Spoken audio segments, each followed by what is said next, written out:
Question: how far does that constitutional right go? Can a legislature ban semi-automatic weapons, or can it ban magazines that carry 100 rounds without violating an individual's constitutional right to bear arms? What the opinion in Heller said is that it will have to be decided in future cases what limitations upon the right to keep and bear arms are permissible. Some undoubtedly are, because there were some. For example, there was a tort called affrighting, which, if you carried around a really horrible weapon just to scare people, like a head axe or something, that was, I believe, a misdemeanor.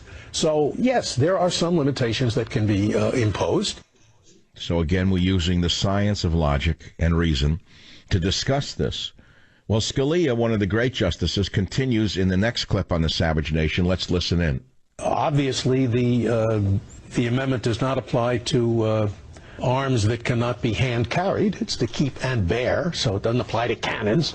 But I suppose there are handheld rocket launchers that can bring down airplanes that will have to be, it'll have to be decided. How do you decide that if you're a textualist? Very carefully.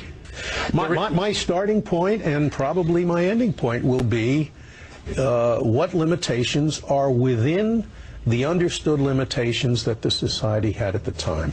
They had some limitations on the nature of arms that could be borne. So we'll see what those limitations are as applied to modern weapons.